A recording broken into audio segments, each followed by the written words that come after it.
Bonjour à tous, bienvenue pour cette nouvelle masterclass de Laurent Delmas. Aujourd'hui, nous avons le plaisir de recevoir Laurent sur le film Voyage dans la Lune de Georges Méliès. Laurent Delmas, vous êtes critique cinéma, je vous présente, ça fait longtemps maintenant que vous faites des masterclass pour nous, mais je vous présente quand même pour nos nouvelles personnes. Donc, vous êtes critique cinéma sur France Inter, vous produisez également des émissions de radio sur France Inter, vous êtes directeur de l'ouvrage L'histoire du cinéma chez Larousse et dernièrement chez Larousse, vous avez publié le livre Depardieu et moi. Et merci beaucoup d'être avec nous encore et d'organiser ces masterclass pour nous. Et je vous laisse la parole. Bonjour Henri, bonjour à toutes et à tous. Je suis très heureux d'être là aujourd'hui pour vous parler d'un film qui est d'une jeunesse extrême, puisqu'il date de 1902, il est signé Georges Méliès, mais on va voir en quoi il n'est pas ironique de dire que c'est un film d'une extrême jeunesse. Alors, si ça ne vous ennuie pas trop, si ça ne vous dérange pas, j'avais quand même envie, dans un premier temps, de vous parler un peu de Méliès, parce que ce n'est pas forcément une figure extrêmement connue, c'est une figure un peu lointaine, voilà, chronologiquement parlant, un peu lointaine de nous, et néanmoins, son parcours est extrêmement important au regard justement du voyage dans la Lune, donc c'est pas déconnecté. Commencer par Méliès pour parler ensuite proprement dit du voyage dans la Lune, c'est au fond un seul et même sujet. Alors tout a peut-être, et je dis bien peut-être, commencé en 1896, un certain mois d'août, à Paris. Georges Méliès, un ancien illusionniste, amateur de magie, de trucage sur scène, au théâtre, a été immédiatement conquis, séduit, interpellé par l'invention des frères Lumière, le cinématographe, vous le savez, et donc en cette année 1896, qui est à peine un an la naissance du cinématographe, donc vraiment on est là dans la préhistoire ou dans la toutes premières années de la naissance de ce cinéma qui fait partie maintenant de nos vies quotidiennes. Et donc Georges Méliès est avec son kinétographe. Le kinétographe, c'est une démultiplication de l'invention proprement dite des frères Lumière. C'est donc cette caméra enregistreuse inventée par les frères Lumière, et qui donc donne évidemment naissance au cinéma. Il est en train de filmer cette place de Paris, la place de l'Opéra, place traditionnellement extrêmement animée. Il y a beaucoup de monde qui passe à pied, en vélo, à cheval, l'omnibus qui fait le tour de la place. Enfin, bref, c'est pour ces gens qui sont évidemment à ce moment-là de l'histoire du cinéma, on est à la recherche des endroits les plus mouvementés au sens premier du terme. Ça n'aurait aucun intérêt, évidemment, de filmer une place déserte. Ils veulent filmer le mouvement. C'est ça qui, évidemment, révolutionne les choses par rapport à la photographie. Et donc, ils sont toujours à la recherche des endroits les plus animés pour impressionner les spectateurs. Ils le sont toujours quand même à ce moment-là de l'histoire du cinéma, hein, évidemment, et leur montrer combien, évidemment, il y a un apport incroyable du cinéma pour capter le réel, pour capter le mouvement, pour capter cette foule en mouvement, ce mouvement tourbillonnant autour de la place de l'Opéra. Et puis, il se passe ce qui est après tout un micro-événement dans la vie de ce qu'on appelle les opérateurs, c'est-à-dire ceux qui tournent la manivelle, ceux qui prennent la caméra, micro-événement qui est que, parce qu'on en est encore au balbutiement technologique et du matériel et des matériaux, etc., le film, la pellicule, casse. Donc, on répare immédiatement. C'est tellement un micro-événement que ça ne prend pas beaucoup plus d'une minute.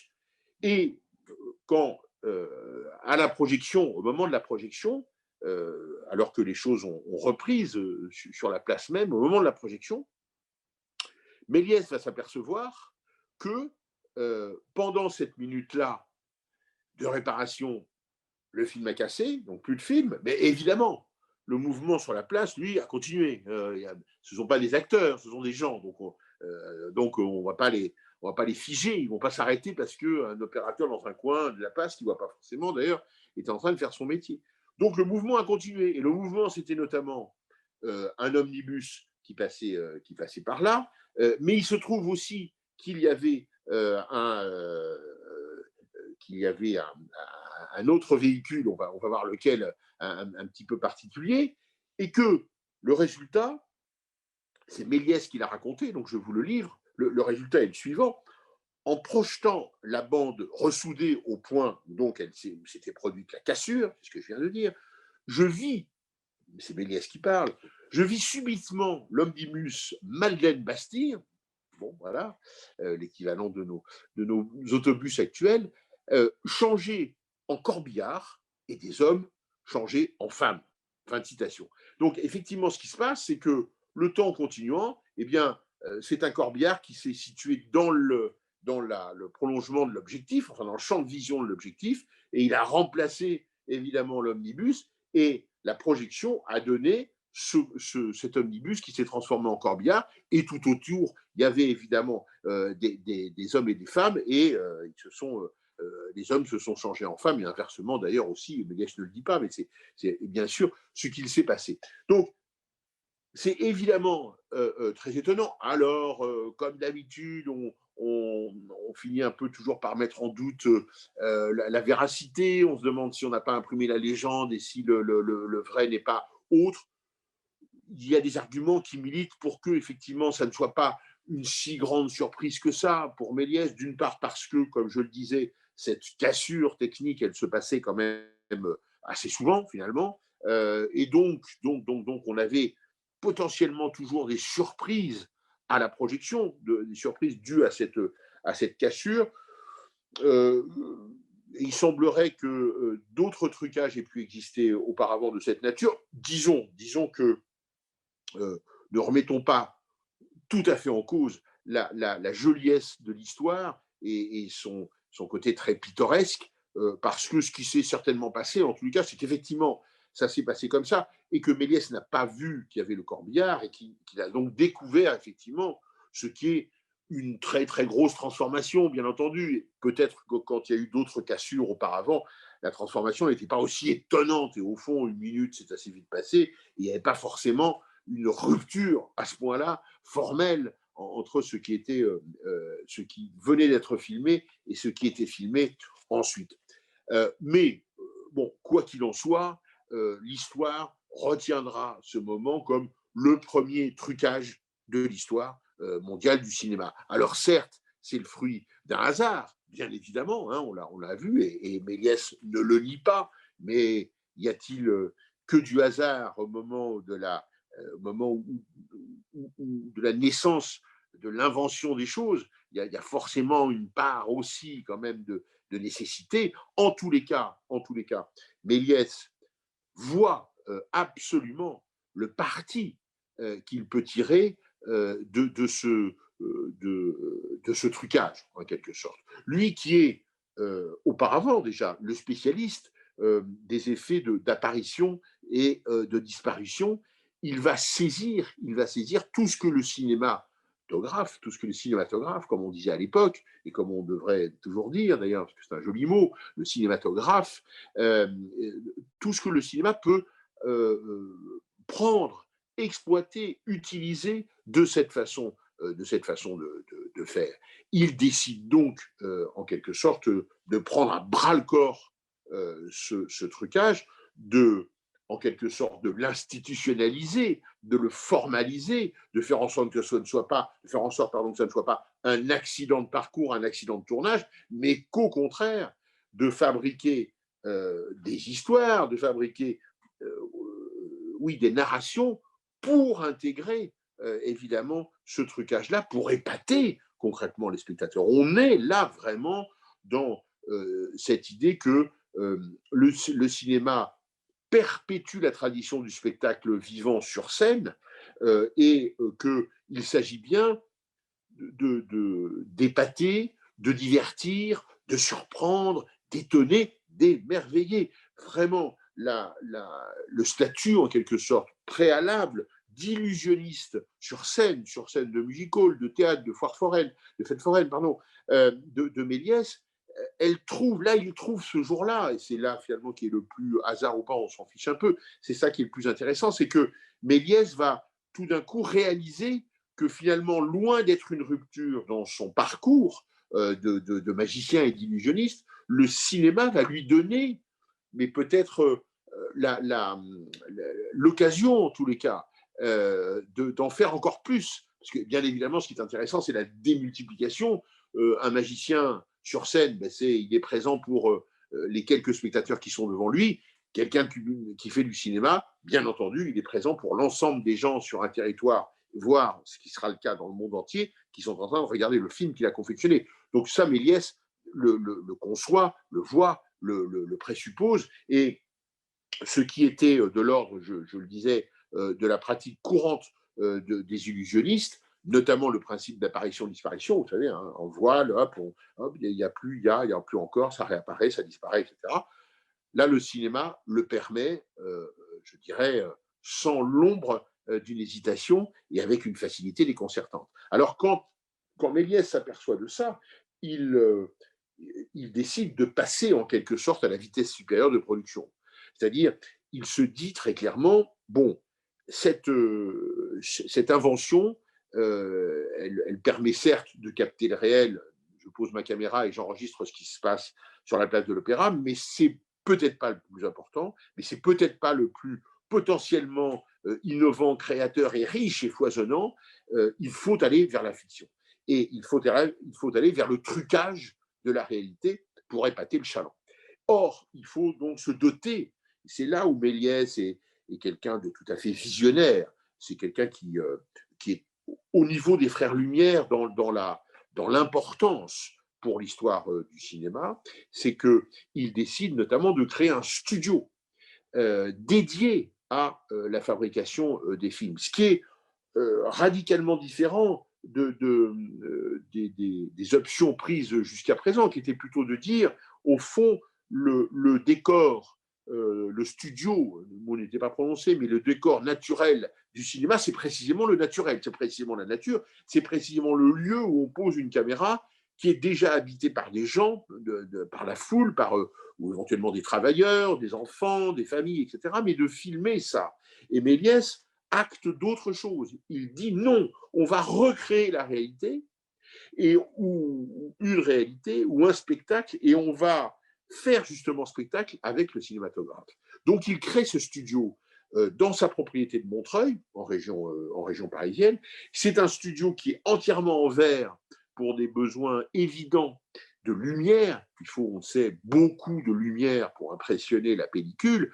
Donc, les parois vont être en verre pour faire en sorte que toute la lumière de l'extérieur soit absorbée et soit présente. Et l'intérieur de ce studio en verre, avec une structure métallique, bien sûr, c'est une sorte de super serre, si vous voulez, dédiée au cinéma. L'intérieur est une sorte de mixte tout à fait révélateur de l'époque et de ce qu'est le cinéma des débuts. C'est à la fois les coulisses d'un théâtre, parce qu'il faut multiplier les décors, les machineries, donc comme on l'a dans les coulisses d'un théâtre, vous savez, où on a plusieurs décors qui se superposent, on en monte un, on en fait descendre un autre, enfin, etc. Donc, il faut évidemment du fond pour filmer les films de Méliès. Devant, il y aura d'autres trucages, mais en fond, il faut des fonds. Donc, ça ressemble bigrement à un théâtre. Et puis, bien évidemment, parce qu'on est dans une économie encore de caméras fixes, de caméras posées, même si on est capable aussi de poser une caméra sur un train et d'inventer quasiment le travelling, ce qu'avaient fait les frères Lumière entre Cannes et Nice très rapidement au moment de leur invention, en mettant la caméra sur la locomotive. Mais disons que là, on est dans une économie encore de caméras fixes, donc qui fait ressembler l'autre moitié du studio, si je puis dire, à un studio de photographie. C'est-à-dire, on a un studio de photographie d'un côté, ça c'est le côté public, et puis le côté de la fiction, c'est les coulisses d'un théâtre qui permettent la disposition des décors, le passage d'un décor à un autre, et là aussi avec éventuellement des effets de trucage, mais c'est véritablement l'institutionnalisation de l'illusion, de la magie, par le biais du cinéma et de cet endroit très particulier qui est le studio de Méliès. Alors, très rapidement, il va acter donc de cette possibilité et on va avoir une infinité de films de Méliès qui jouent sur cette notion d'apparition, disparition, de multiplication aussi Et par exemple, il y a un film de lui que j'adore, qui date de 1900, qui s'appelle L'Homme Orchestre. Et dans L'Homme Orchestre, Méliès, qui joue, hein, qui est à l'écran, parce que c'est aussi un acteur, bien sûr, puisqu'il a été magicien sur scène, et il joue 7 instrumentistes différents, bien entendu, des instruments différents, et avec une technique qui ne s'appelle pas encore, que nous appelons maintenant comme ça, mais qui est celle tout simplement du fondu enchaîné. Il n'y a pas d'autre mot pour le désigner, c'est exactement ce qu'on appelle, nous, un fondu enchaîné, avec les trucages de l'époque. Et ce que voient les spectateurs absolument médusés, parce que là, pour le coup, vraiment, il faut se replacer sur leur siège, si je puis dire. Ce qu'ils voient, c'est 7 petits Méliès entrer un par un dans ce qui est considéré comme une même pièce, s'asseoir les uns à côté des autres, se regarder, parler et jouer ensemble d'un instrument et faire ensemble une composition. Alors, on n'entend pas la composition, hein, souvent, nous bien que nous sommes dans le cinéma muet, mais les spectateurs voient bien qu'il y a une composition ensemble, que les Méliès, si je puis dire, jouent ensemble un même morceau. Je crois que c'est très difficile pour nous, en 2020, là où nous sommes, de nous imaginer réellement, de pouvoir nous remettre dans la tête de ces spectateurs et de nous imaginer la révolution que c'est, l'incroyable spectacle auquel ils sont en train d'assister, qui n'a plus rien à voir avec les spectacles de magie auxquels ils sont habitués. Quand même, la multiplication sur écran d'un même personnage pour jouer différentes choses, en l'occurrence d'un instrument, c'est absolument renversant si on arrive un tout petit peu à se replacer dans la tête d'un spectateur de l'époque. C'est donc ce que fait Méliès à ce moment-là, et véritablement ce qui est tout à fait passionnant à étudier, à analyser, juste à lire, dans ces temps-là du cinéma, on va dire grosso modo 1895, année de la naissance 1905-1910, c'est qu'on invente tout, enfin en tout cas énormément de choses. Je viens de vous parler du fondu enchaîné, mais il y a énormément d'autres trucages, énormément de choses qui sont expérimentées, inventées, parfois par hasard, parfois par volonté, peu importe, mais la majeure partie de la grammaire du cinéma, ce que nous appelons maintenant un peu pompeusement la grammaire du cinéma, elle naît dans ces années-là de façon très spontanée, parce que ce sont des gens qui ont envie d'inventer, d'innover, de créer, qui en ont besoin pour raconter leurs histoires. Ils se disent, tiens, j'ai telle situation, comment je peux faire et pour faire naître ces choses-là. Tant et si bien que c'est une période où on accumule l'idée de première. Alors, par exemple, il y a le premier film catastrophe, on appellera, nous, comme ça, évidemment, à l'époque, ça ne s'appelle pas comme ça, mais c'est véritablement le premier film catastrophe, 1922, où il s'agit de décrire, mais pas évidemment sous forme documentaire, hein, c'est une réinvention, l'irruption volcanique à la Martinique. Bon, le film s'appelle comme ça, et c'est une reconstitution, et c'est le premier film catastrophe. Vous avez le premier film d'aventure fantastique, avec à peu près à la même époque, avec le voyage de Gulliver à Lilliput et chez les géants. Vous voyez bien en quoi l'utilisation de cette histoire-là, qui est préexistante, qui est évidemment un roman anglais, mais donne lieu à des trucages, des inventions, les géants d'un côté, les Lilliputiens de l'autre, Gulliver au milieu. Bon, le cinématographe de ces années-là cherche pas du tout la facilité, hein, parce qu'après tout, on pourrait aussi dire qu'on crée, c'était fait aussi, le premier film intimiste avec 2 personnages dans une chambre à coucher. Bon, mais ça, c'est pas très intéressant en termes d'innovation technologique. Le volcan, le Gulliver, etc., ça, ce sont vraiment, évidemment, des inventions qui comptent. Alors, tout ça, ce sont des films de Méliès, hein, bien entendu, c'est pour ça que je vous les cite.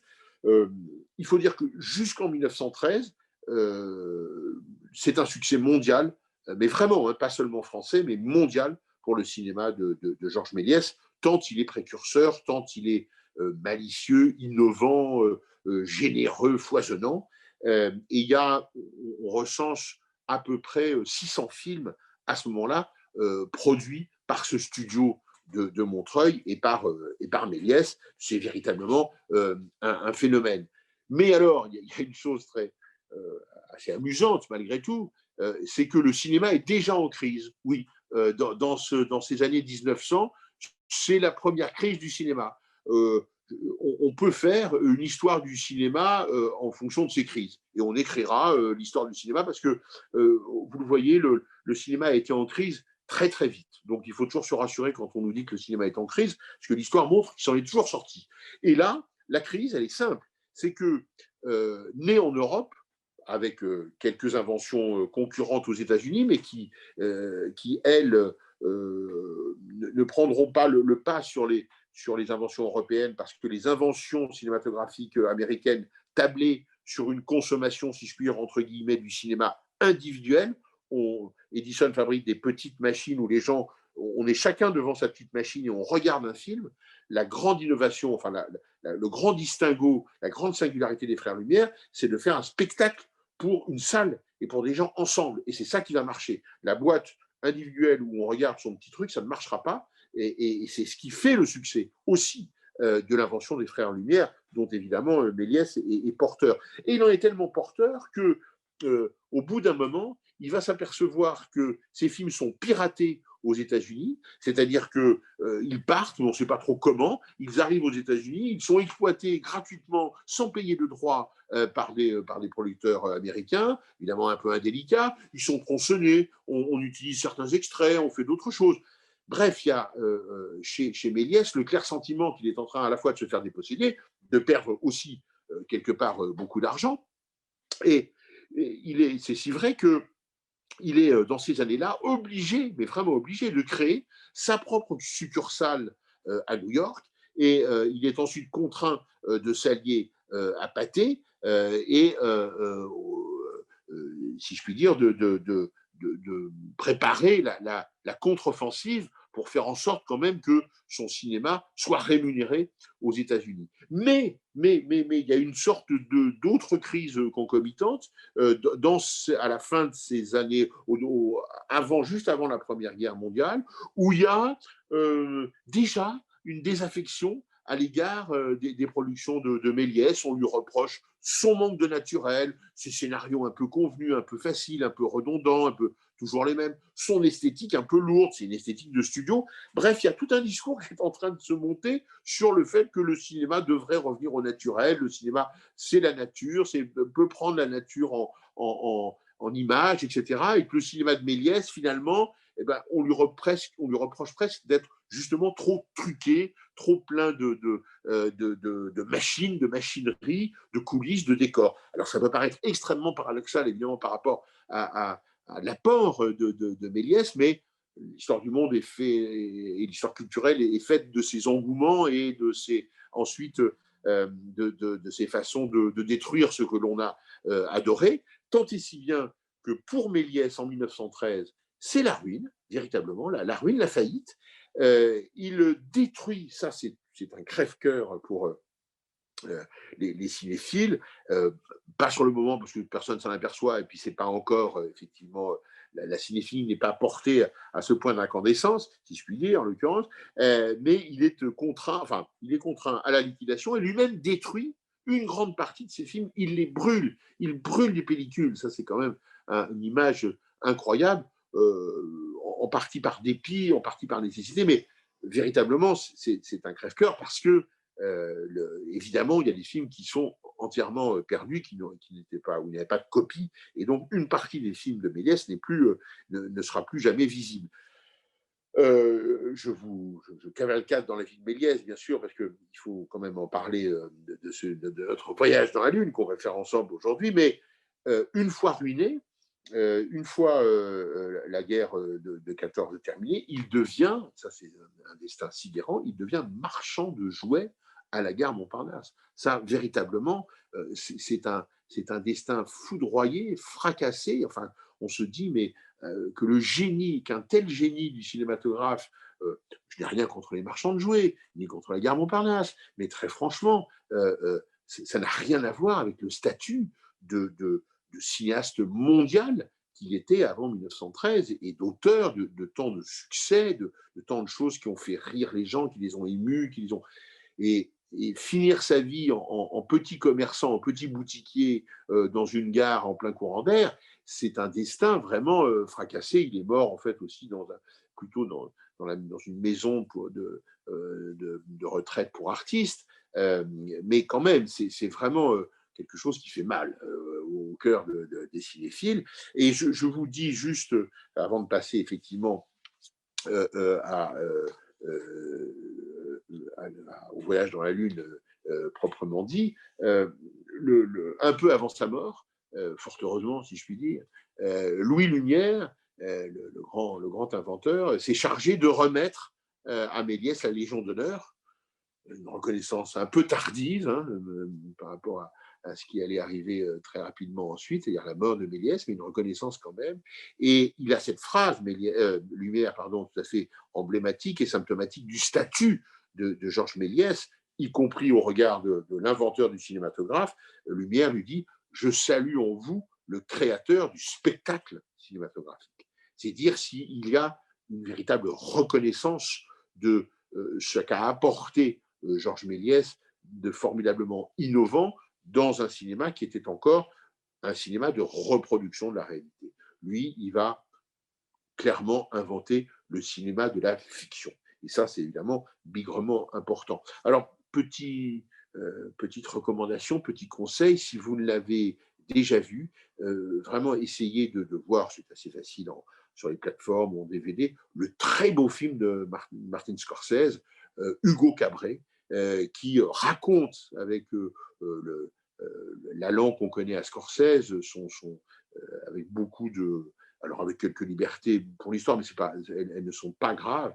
Il y a dans ce Hugo Cabret une telle déclaration d'amour au cinéma des origines que vraiment ça vaut absolument le coup de le regarder. Et on y voit bien sûr Méliès. On suit cette époque absolument foisonnante et déterminante pour ce septième art que nous aimons tant. Alors, Lumière nous conviait au spectacle cinématographique. Revenons à notre spectacle cinématographique du jour, qui est effectivement Le Voyage dans la Lune, sorti sur les écrans, si je puis dire, en 1902. Alors, en exergue, j'ai envie de vous lire cette petite déclaration assez singulière de Georges Méliès qu'il a faite à la toute fin de sa vie, en parlant du voyage dans la Lune. Voilà ce qu'il disait. Alors, cette pièce n'est certes pas ma meilleure, cette pièce, donc c'est comme ça qu'on a appelé les films, donc cette pièce n'est certes pas ma meilleure, mais on en parle encore après 30 ans. Là, je fais une petite incise. Non, Méliès se trompe, on en parle encore après 122 ans, très exactement, car nous en parlons encore, nous la voyons encore. Donc, mais enfin, il avait bien compris. Il ne pouvait dire que 30 ans, parce qu'il en était 30 ans après, mais il avait bien compris que ce film aurait une immense pérennité et qu'elle ne se démentirait pas, et que c'est un film qu'on continue à voir et à revoir avec un immense plaisir. Donc je continue la citation. Cette pièce a laissé un énorme souvenir, étant la première du genre. Bref, on la considère comme mon chef-d'œuvre. Je n'ai qu'à m'incliner. Fin de citation de Georges Méliès. Alors, nous, on va essayer de voir en quoi, après tout, Méliès a doublement, enfin, a raison, c'est un chef-d'œuvre, et a un peu tort de ne pas le considérer comme son chef-d'œuvre, tant le film, quand même, brille de mille feux et révèle des choses tout à fait passionnantes, séduisantes, intéressantes, et donc 122 ans après, continue de nous interpeller, continue de nous émerveiller, continue de nous faire rire, et ça, véritablement, c'est un bonheur.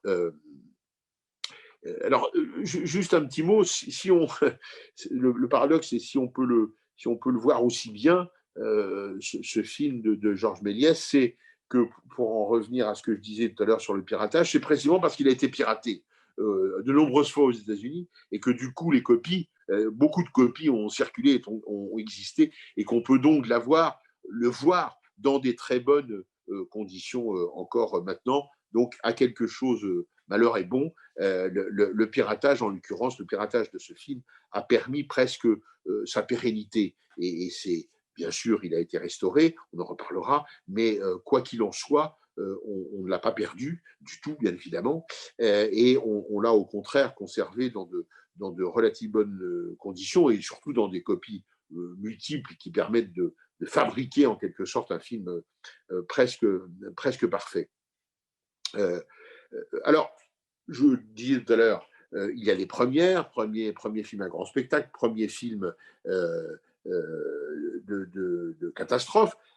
Le Voyage dans la Lune, c'est le premier film de science-fiction. Les choses sont claires, les choses sont évidentes, il n'y a pas l'ombre d'un doute. C'est la première fois, on est en 1902, 7 ans après l'invention du cinématographe, donc tout ça n'est pas tout ça est dans un temps très très court, mais quand même, c'est la première fois qu'on réalise au cinéma une histoire de science-fiction, c'est-à-dire quelque chose qui ne se passe pas dans le temps présent, mais qui imagine un futur, en l'occurrence là assez proche, mais néanmoins, qui imagine quelque chose qui ne peut pas se passer encore. Voilà la définition presque basique d'un film de science-fiction. Et Méliès le crée, il est comme M. Jourdain, hein, il fait de la science-fiction sans le savoir, peu importe.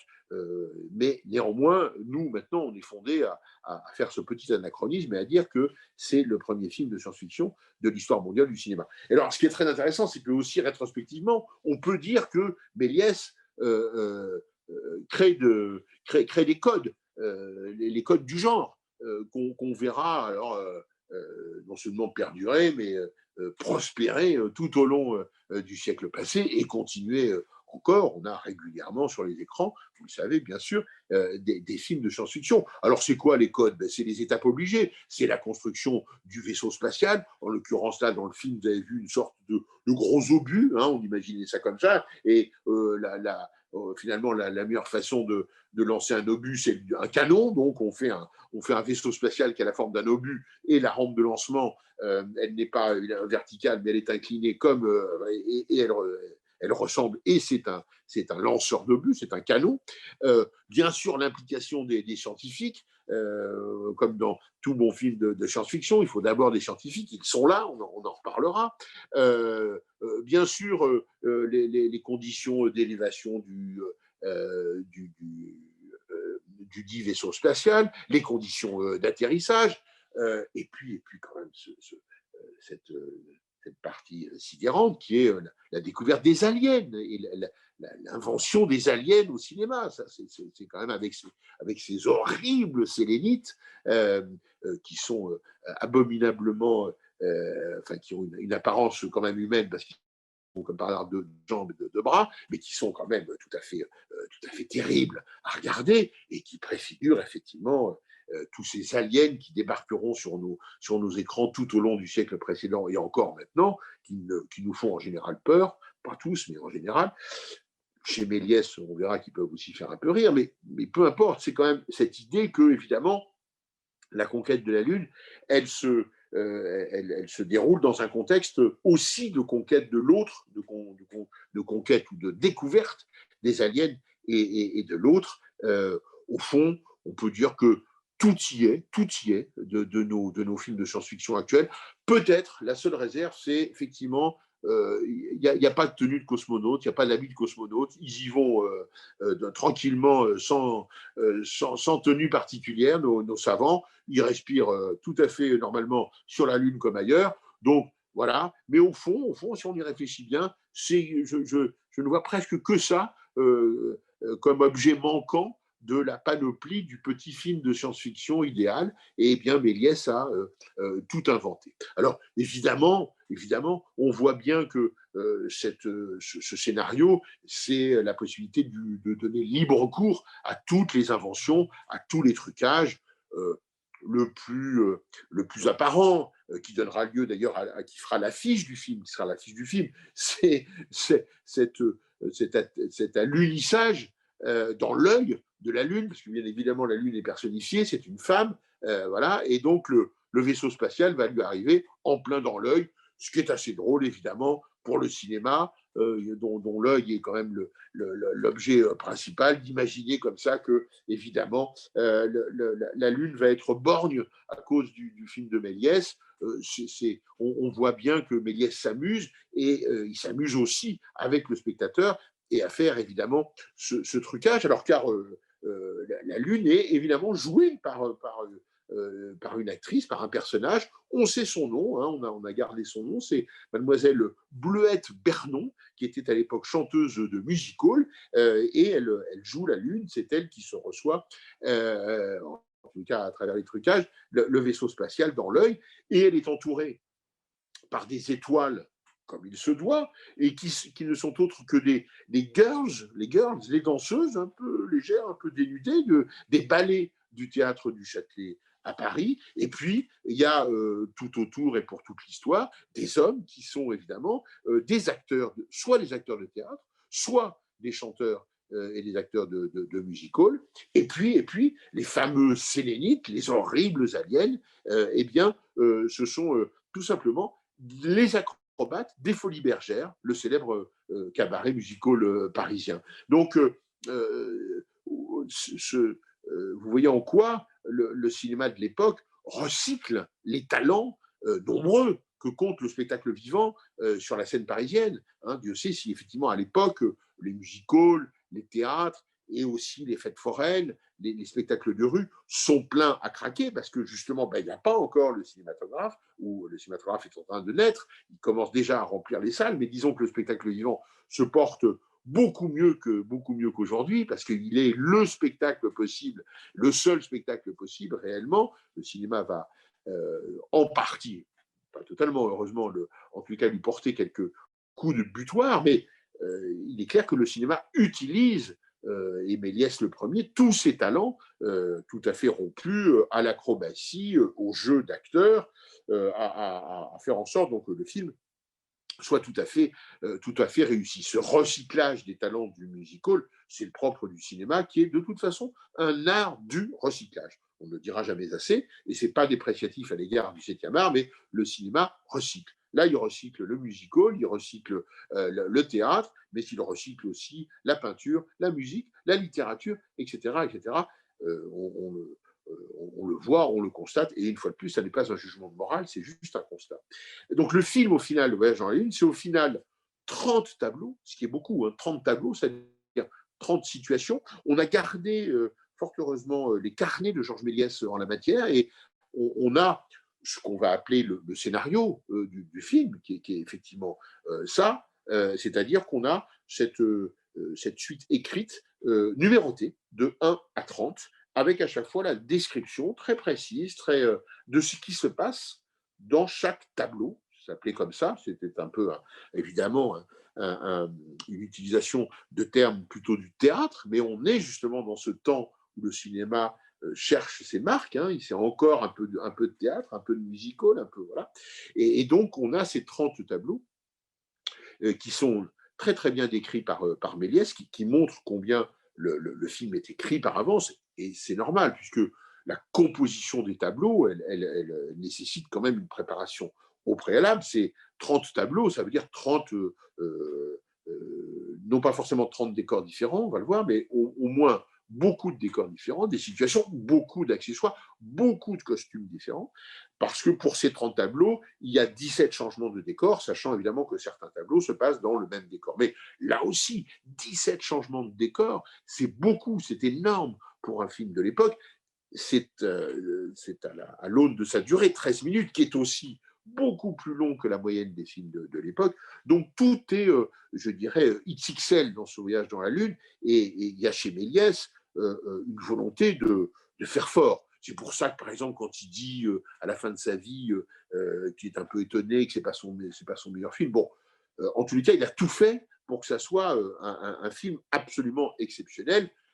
Les costumes en témoignent d'une profusion, d'une diversité. Chacun est caractérisé. Évidemment, les sélénites le sont, mais les scientifiques aussi, qui portent des chapeaux pointus et étoilés, absolument ridicules, mais en même temps avec des grandes tuniques. Les girls sont très très bien habillé et un peu dévêtu. Enfin bref, il y a une attention au costume, une attention à l'esthétique, une attention à ce qu'on voit sur l'écran qui est tout à fait incroyable et qui a nécessité un travail absolument fou. Alors, je n'ai peut-être pas j'ai peut-être pas insisté jusqu'à présent, mais si l'on se met en tête le générique du film, il faut dire que ce film est écrit, on vient de le voir, produit, on l'a vu, réalisé, je ne l'ai peut-être pas assez dit, par Méliès, mais il est aussi joué, puisque c'est Méliès lui-même qui joue le professeur Barbanfouilly, qui est le chef de l'équipe scientifique. On voit bien qu'une équipe scientifique qui est dirigée par un type qui s'appelle Barbanfouilly, ça ne peut pas être d'un extrême sérieux, mais enfin au moins il arrive sur la Lune, donc c'est pas si mal. Et puis le film, on ne dit pas comme ça, mais enfin il est décoré par Méliès. Méliès est aussi le décorateur, donc vous imaginez l'incroyable activité de cet homme, hein, avec ses 5 casquettes différentes qui induisent quand même à chaque fois un métier à part et une activité débordante pour conduire un film dans les conditions de l'époque où tout doit être inventé, où tout est créé, où on ne peut pas s'appuyer sur les effets spéciaux spécieux de nos Hollywood actuels. Hein. Voilà, je ne suis pas certain, et ça n'est pas une fois de plus un jugement de valeur, mais que si nous mettions, on va dire, on va le prendre, non pas du tout comme tête de turc, mais comme exemple, mais si nous mettions Steven Spielberg, notre Steven Spielberg de maintenant, dans le studio de Montreuil en 1902, je ne suis pas du tout certain qu'il arriverait à faire les prouesses faites par Méliès avec les moyens qu'il a, les conditions techniques qu'il a, les matériaux qu'il a, etc. Enfin, plus, ce n'est pas un jugement qu'on porte sur Spielberg. Et on voit bien que la technologie ayant fait des progrès énormes, tout devient plus facile. Il n'y a pas de fond vert à l'époque. Hein. Donc, il y a pas les trucages existent, mais les trucages pour faire du réel dans des conditions difficiles. Donc, véritablement, ce sont à la fois des artistes et des techniciens absolument hors pair. Alors, quand je disais qu'il y a de la récup, il y a du recyclage dans le cinéma, le propos de Méliès, lui-même l'assume, hein, n'est pas d'une grande originalité. C'est certes le premier film de science-fiction, ça c'est parce que le cinéma ne s'y est pas pour l'instant intéressé, mais c'est pas pour autant que d'autres arts et artistes ne s'intéressent pas à ce que nous appelons la science-fiction. Il y a 2 choses qui inspirent énormément Georges Méliès, une chose dont il ne revendique pas l'héritage parce que c'est un art un peu à la fois public et extérieur, mais qui n'a pas besoin d'être pris comme référence, mais c'est un peu l'équivalent de nos parcs à thème ou de nos parcs d'attractions actuels. Ça existait beaucoup, notamment en Angleterre, et il se trouve que dans un parc à thème, notamment un parc d'attractions, on appelait ça plutôt les fêtes foraines, il y a une grande attraction d'un vaisseau spatial, de la découverte de la Lune, etc.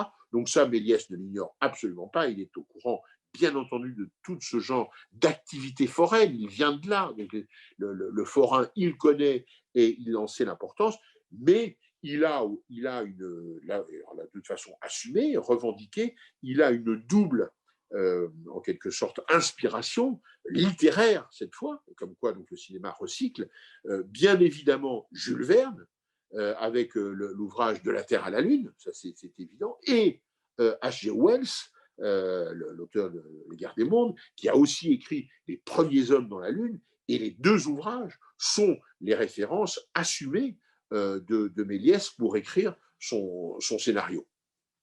Alors, étant entendu, on y reviendra peut-être un peu, que autant Verne et Wells, c'est sérieux, c'est parfois dramatique, il y a un côté, voilà, c'est une histoire tout à fait à prendre au sérieux, autant chez Méliès, c'est de la fantaisie, c'est du spectacle, une fois de plus, le scientifique principal s'appelle Barbanfouilly. Enfin, on rit, on est amusé, on est un petit peu effrayé, mais pas trop. C'est un propos évidemment différent de celui de Wells et de Verne.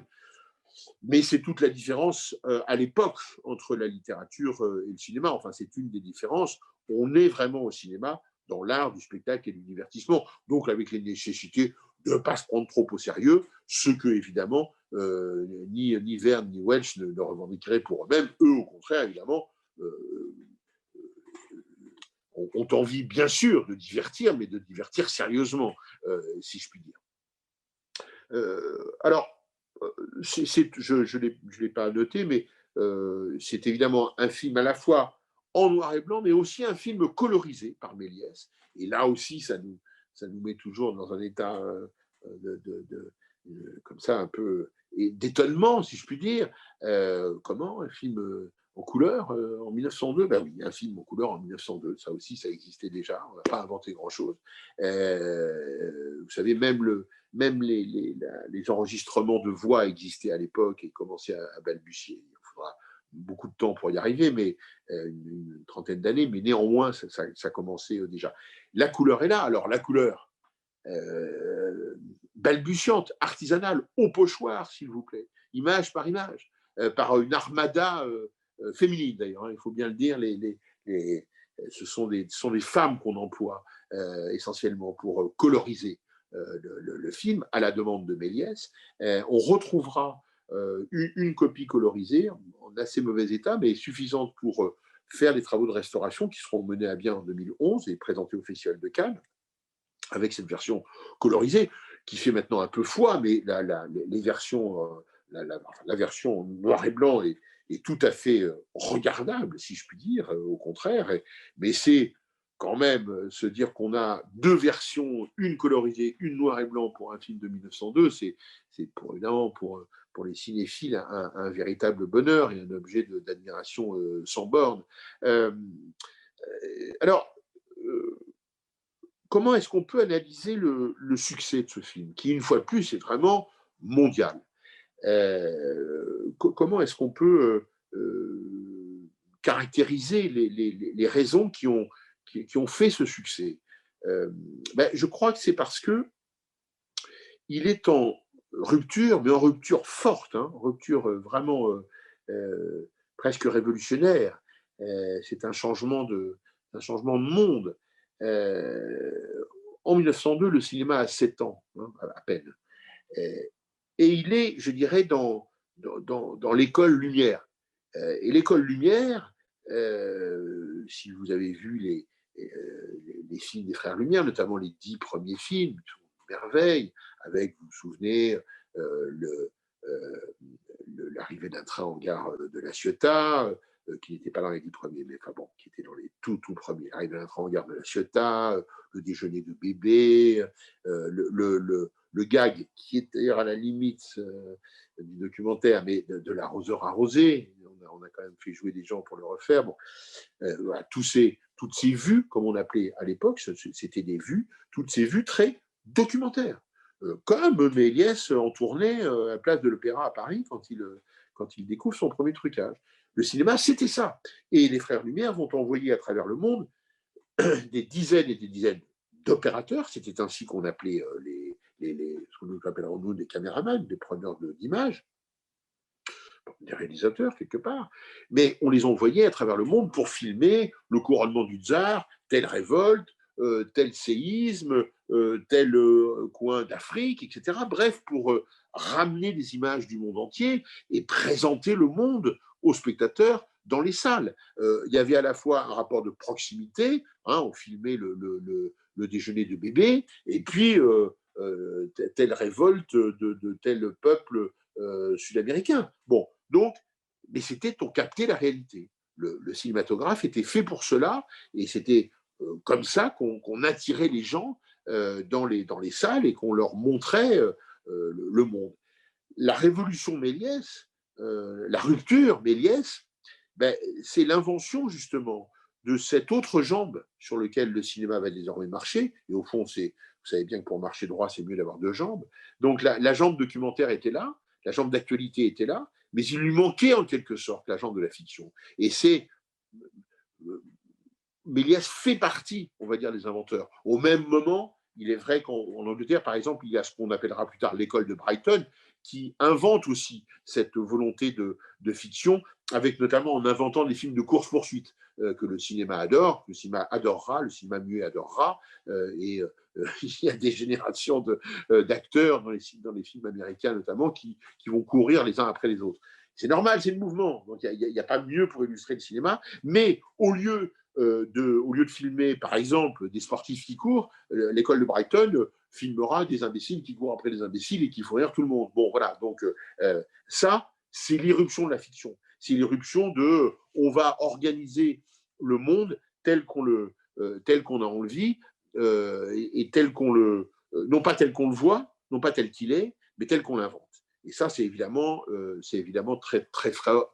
Pardonnez-moi, c'est très fort en tant que rupture.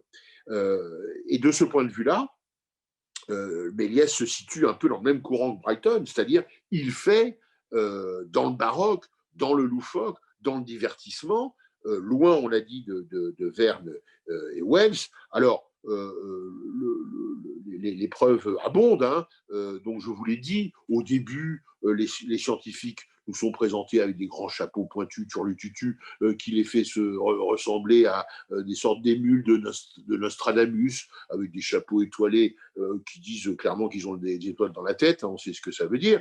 Donc au fond, ça veut dire quoi? La science, non, la fiction, oui. C'est un peu ce que nous dit Méliès d'entrée de jeu, hein, voilà, sans connaître même ce mot, mais c'est ce qui est dit.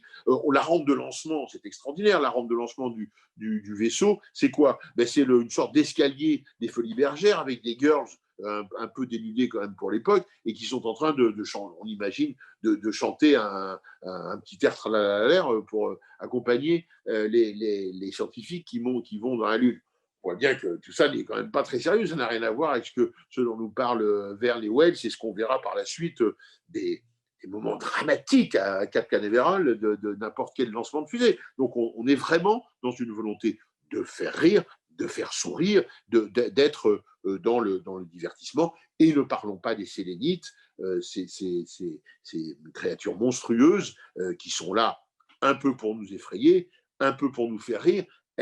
On peut d'autant plus en rire que je vous rappelle que leur ennemi principal, ce sont les parapluies des scientifiques. Oui, on combat les Sélénites à coups de parapluie. Est-ce que tout ça est bien sérieux? Non, c'est vraiment pas des chasseurs de fantômes qui viendront plus tard avec la technologie qu'on sait. Mais tout ça procède donc de cette idée qu'on est là pour faire du spectacle. Alors, attention, je ne dis pas que Méliès n'est en quelque sorte qu'un petit rigolo fabricant de spectacles.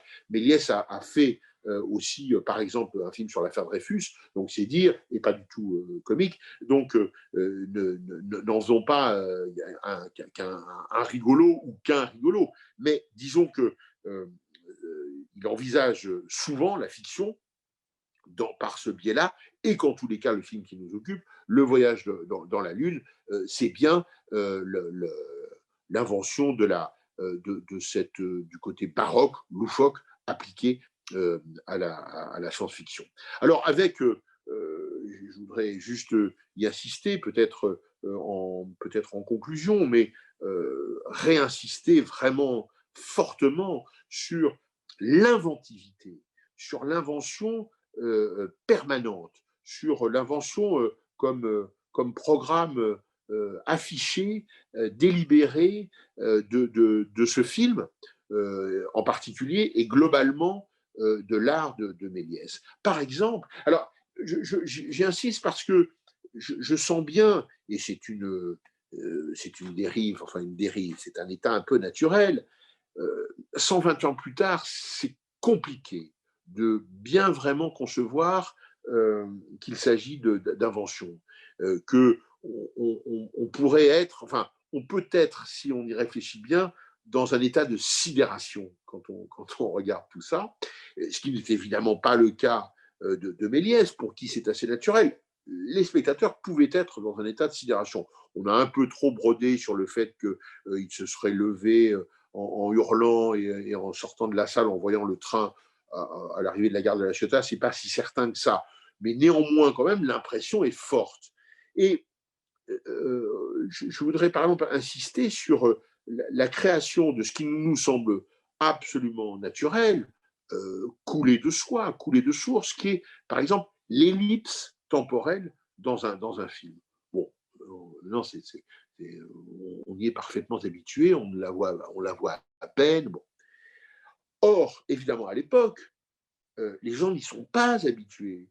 Ils sont d'autant moins habitués que, justement, le cinéma, on leur vend en partie, on leur a vendu au début en tous les cas, comme justement enregistrant le réel et le temps du réel. Quand les frères Lumière mettent leur caméra sur la place des Célestins à Lyon, ils enregistrent évidemment le mouvement, mais ils enregistrent le temps aussi. Et ils partent, comme les films durent 1 minute, bon, ben, ils partent de midi 1 à midi 2. Mais en tous les cas, ils enregistrent ce qui se passe entre midi 1 et midi 2. Et le principe est le même si le film dure 5 minutes ou 10 minutes, etc. On a, à l'époque, l'idée que puisque c'est la réalité, c'est le temps vrai aussi.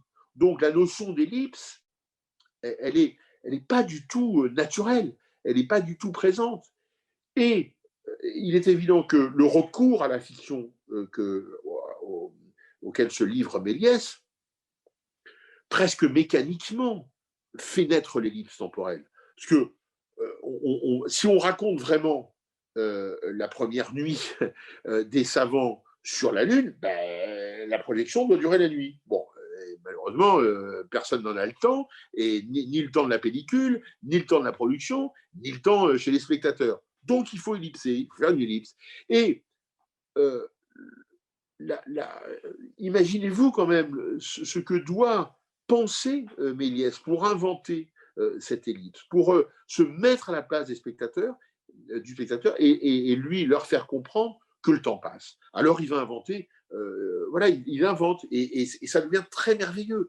Il invente donc le passage d'une comète. Alors voilà, on sait que la comète, c'est du temps, donc bah, une fois que la comète est passée, on n'est plus dans le même temps, il y a eu un avant et un après.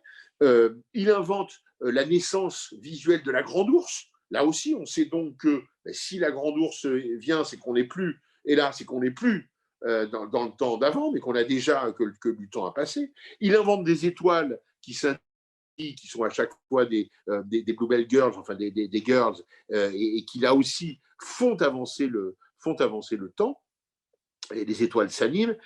On a donc cette multiplicité à la fois de trucage et d'inventions formelles pour signifier le temps qui passe.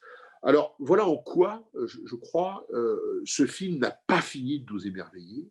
Voilà en quoi je crois, à la fois il est absolument divertissant, il est absolument drôle, absolument loufoque et baroque, et en même temps, je crois qu'il nous fait très bien toucher du doigt, tutoyer, approcher tout ce que ce cinéma des origines a de purement merveilleux, mais pas seulement dans l'utilisation du merveilleux des trucages, mais aussi dans cette façon qu'il a d'inventer un monde qui nous est maintenant absolument familier, sans lequel on n'imaginerait pas de vivre, mais ce monde a eu une naissance. Et c'est au fond le voyage dans la Lune avec d'autres films, mais c'est vraiment le début du voyage dans le cinéma. C'est ça qui est tout à fait séduisant et qui n'en finit pas de nous émerveiller.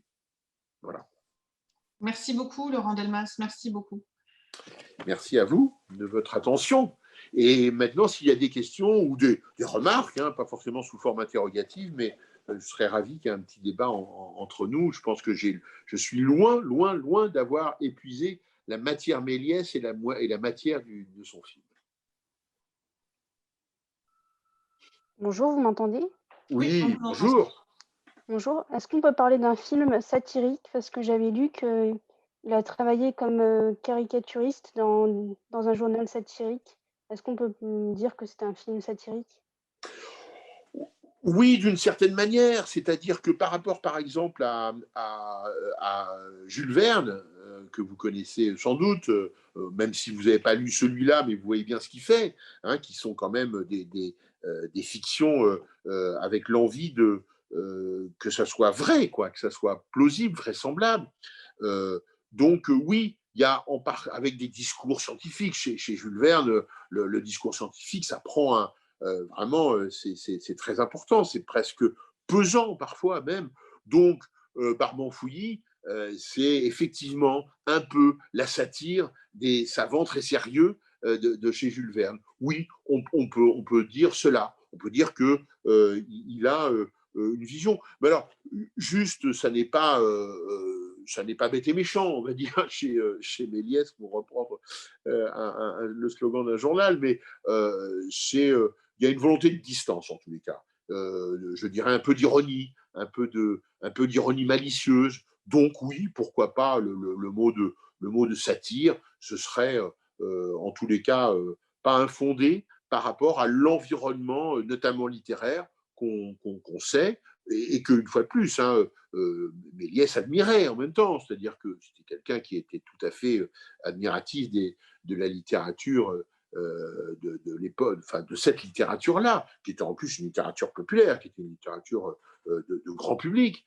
Mais justement, c'est bien parce que effectivement ces livres ont du grand succès qu'ils peuvent être un peu malmenés par cet art, et c'est pas tout à fait innocent, parce que d'abord le cinématographe des premiers temps, il est pas très bien considéré, hein. C'est un art de foire, c'est un art de forain. Il faudra quand même quelques bonnes années pour qu'on commence à dire oui, oui, c'est quand même un art, c'est quand même quelque chose qui produit des œuvres d'art, enfin, qui est avec des auteurs, des choses comme ça. Là, on est encore à un moment où le cinéma n'est pas pris très, très au sérieux, qu'il est quand même presque encore du côté des arts forains plutôt que du côté du spectacle. Ne parlons pas du théâtre, hein, on n'est pas à la Comédie Française, encore, ou pas souvent. Et donc, finalement, effectivement, cet art peut se moquer. Voilà. Comme un art de foire, de divertissement, alors il peut être irrévérencieux. C'est aussi certainement ce que porte Georges Méliès, oui. Merci. Mais je vous en prie, merci de cette question. D'autres questions, d'autres réactions, si vous le souhaitez. C'est le moment. Je ne t'entends plus, Aurélie. Non, non, D'accord. Moi, j'aurais une question. Oui. Le film, du coup, il s'est fait avant qu'on aille sur la Lune en vrai, du coup. C'est pas douteux.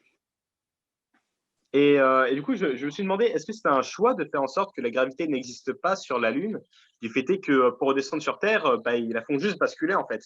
Est-ce que c'est un choix, du coup, scénaristique ou c'est par manque d'informations? Oh, écoutez, non, là, je crois vraiment que vous voyez, c'est comme l'absence de combinaison et la non prise en compte de l'oxygène, de la respiration, de tout ça. Il y a une volonté de se fiche éperdument de tous ces présupposés à la fois scientifiques et naturels, en quelque sorte. Alors, la gravitation, ça fait partie du lot, mais très franchement, c'est là où effectivement on peut parler, d'ailleurs un peu d'ironie, certainement, c'est-à-dire sur cette façon vraiment de traiter les choses par-dessus la jambe. Là où Jules Verne fera 50 pages pour expliquer tel ou tel phénomène, ou pour légitimer tel ou tel phénomène, Méliès s'en fiche éperdument, royalement. Bon, vous voyez bien qu'il ne cherche même pas à inventer ces sélénites. Bon, ils ont ce que je disais, ils ont quand même une apparence humaine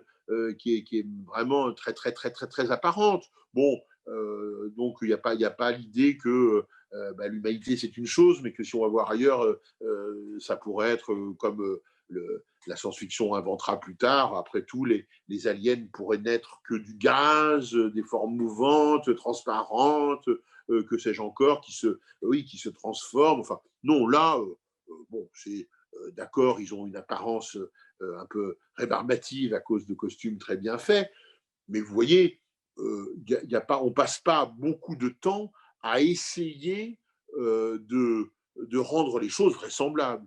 Comme vous le dites très bien, le retour sur Terre, c'est un basculement depuis un petit rocher de la Lune.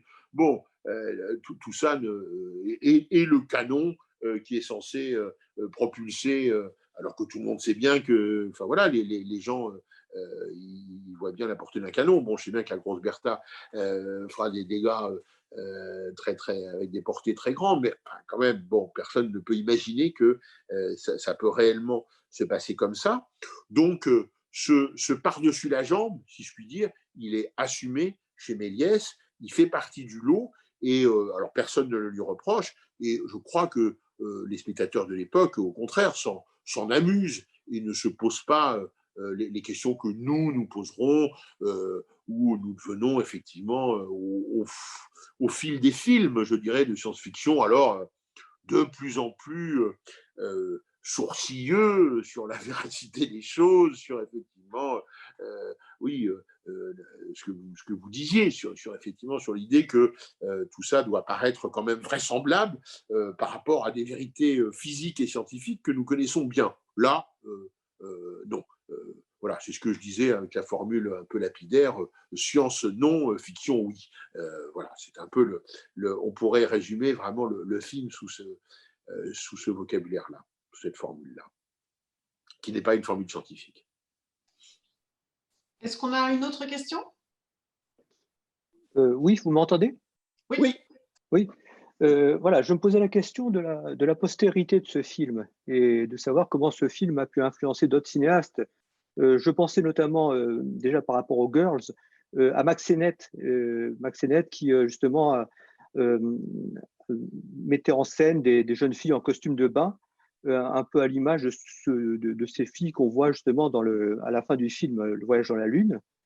Et donc savoir si ces réalisateurs-là avaient pu s'inspirer de ce film.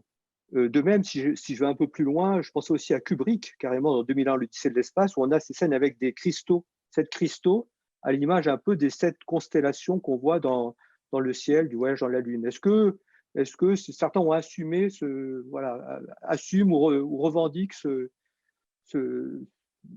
ces influences Alors, ça a été évoqué chez des cinéastes qui ont pu dire moi, Méliès m'a inspiré dans mon travail. Alors, il y a au moins 2 réponses que je peux vous apporter. D'une part,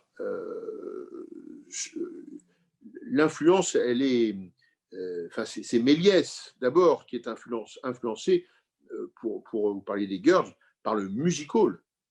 Donc que d'autres cinéastes le soient, mais ils le sont au même moment, à la même époque, par la même chose, c'est-à-dire vraiment la prégnance du musical.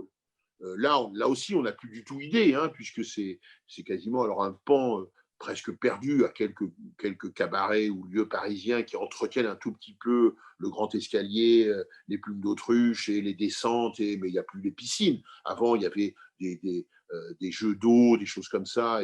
Bon, tout ça a disparu. Et c'est ça qui a influencé le cinéma hollywoodien, français, européen. C'est le musical. Alors là, franchement, on a la transcription au cinéma de choses qui étaient naturelles au spectacle vivant de l'époque et qui a pour nous quasiment disparu, précisément parce qu'effectivement, vous avez raison, le cinéma l'a remplacé.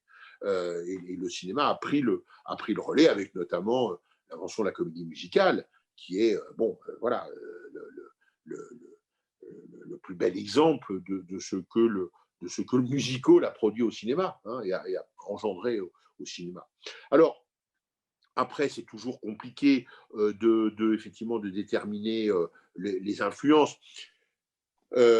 J'aurais tendance à dire que tous les cinéastes ont vu Le Voyage dans la Lune. Voilà, ça, c'est pas douteux, parce que ça fait partie vraiment des bons.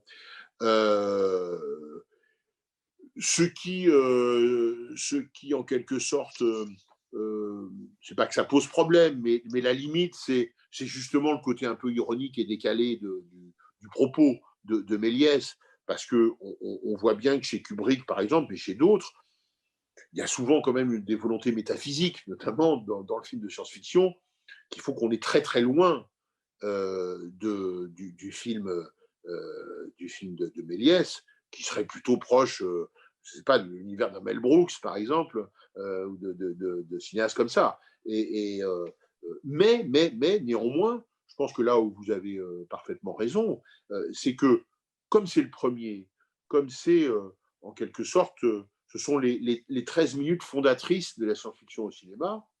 On ne peut pas les oublier, on ne peut pas s'exonérer du fait que les cinéastes qui font de la science-fiction les ont forcément vus. Alors évidemment, chez eux, la Lune n'a pas 2 yeux, une bouche, un nez, et que chez eux, le vaisseau spatial ne va pas dans l'œil, d'accord, bon, très bien, certes. Donc ça, cette dimension-là, elle n'est pas possible, mais moi, je pense par exemple que la vision des Sélénites, dans ce qu'elle peut avoir quand même d'assez horrifique, a, je crois, eu une belle postérité abominable dans le cinéma, c'est-à-dire que il y a là vraiment la première fois l'idée qu'on peut quand même dans un contexte rigolo, ironique, satirique, etc., faire un peu peur et imaginer. Moi, je trouve que ce qui est très moderne, c'est leur prolifération. Comme le cinéma des morts vivants fera beaucoup là-dessus, mais même, enfin, l'idée de prolifération, ça grouille, l'un chasse l'autre, etc. Bon, oui, ce sont des idées de cinéma moderne, au sens qu'elles auront certainement influencé consciemment ou inconsciemment, c'est toujours ça le problème, quoi. Voilà, on peut bien sûr que la référence à Méliès, on comprend bien qu'elle qu'elle viendra pas forcément dans la tête d'un James Gray quand il fait un film d'espace ou de science-fiction, etc. Mais en même temps, moi, je pense vraiment,